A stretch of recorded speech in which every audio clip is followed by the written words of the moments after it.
تو وہ اس کو پیوندے خاک کر دے گا، اور میرے رب کا وعدہ برحق ہے۔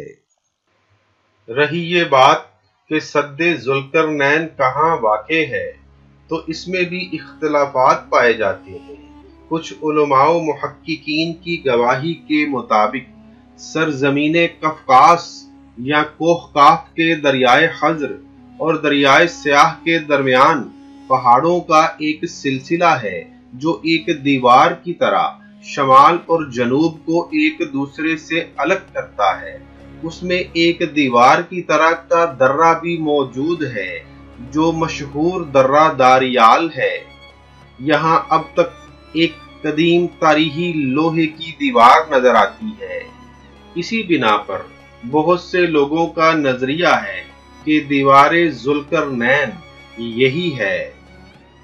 اگرچہ سد ذوالقرنین بڑی مضبوط بنائی گئی ہے، جس کے اوپر چڑھ کر یا اس میں سوراخ کر کے یاجوج ماجوج کا ادھر آنا ممکن نہیں، لیکن جب اللہ کا وعدہ پورا ہوگا تو وہ اسے ریزہ ریزہ کر کے زمین کے برابر کر دے گا۔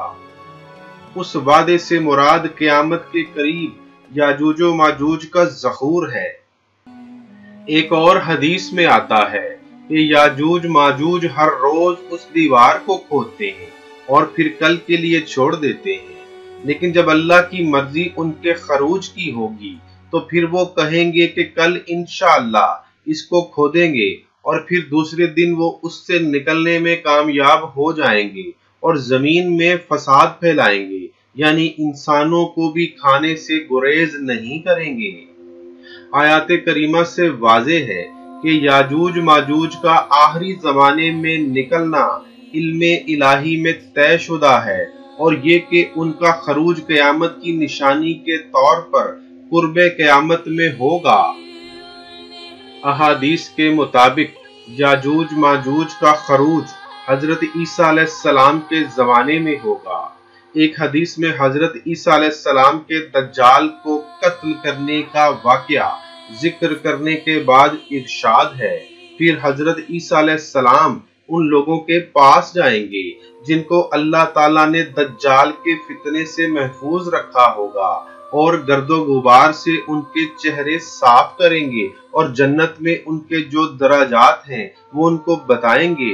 ابھی وہ اسی حالت میں ہوں گے کہ اتنے میں اللہ تعالیٰ حضرت عیسیٰ علیہ السلام کی طرف وحی بھیجے گا کہ میں نے اپنے ایسے بندوں کو خروج کی اجازت دے دی ہے جن کے مقابلے کی کسی کو طاقت نہیں۔ پھر یاجوج و ماجوج ہر بلندی سے تیزی سے پھسلتے ہوئے اتریں گے، پس ان کے دستے بحیرہ تبریہ پر گزریں گے تو اس کا سارا پانی صاف کر دیں گے، اور ان کے پچھلے لوگ آئیں گے تو کہیں گے کہ کسی زمانے میں اس میں پانی ہوتا تھا۔ پھر وہ آگے بڑھیں گے یہاں تک کہ جب جبل خمر تک جو بیت المقدس کا پہاڑ ہے پہنچیں گے تو کہیں گے کہ ہم زمین والوں کو قتل کر چکے، اب آسمان والوں کو قتل کرتے ہیں۔ پس وہ آسمان کی طرف تیر پھینکیں گے تو اللہ تعالیٰ ان کے تیر خون سے رنگے ہوئے واپس لوٹا دے گا، جسے دیکھ کر وہ سمجھیں گے کہ ہم نے آسمان کو بھی فتح کر لیا۔ پھر اللہ تعالیٰ کی طرف سے حضرت عیسیٰ علیہ السلام کو حکم ہوگا کہ وہ مسلمانوں کو طور کی طرف جمع کر لے، کیونکہ یاجوج ماجوج کا مقابلہ کسی کے بس میں نہ ہوگا۔ حضرت عیسیٰ علیہ السلام اور ان کے ساتھی اس وقت ایسی جگہ کھڑے ہوں گے جہاں غذا کی سخت قلت ہوگی۔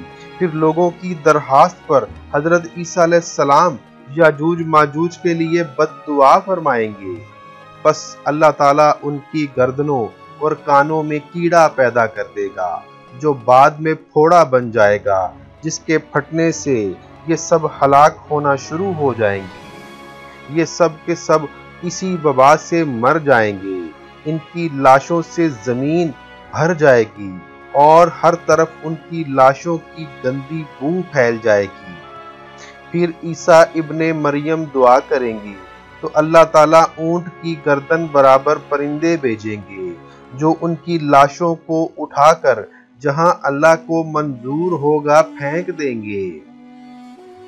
پھر اللہ تعالیٰ ایسی بارش برسائے گا کہ اس سے کوئی خیمہ اور کوئی مکان چھپا نہیں رہے گا، زمین صاف شفاف ہو جائے گی اور ہر طرف ہریالی و خوشحالی ہوگی۔ ناظرین محترم، آخر پر احادیث کی روشنی میں اس بات کا اعادہ کرنا چاہوں گا کہ یاجوج ماجوج کا ظہور حضرت عیسیٰ علیہ السلام کے نزول کے بعد ان کی موجودگی میں ہوگا۔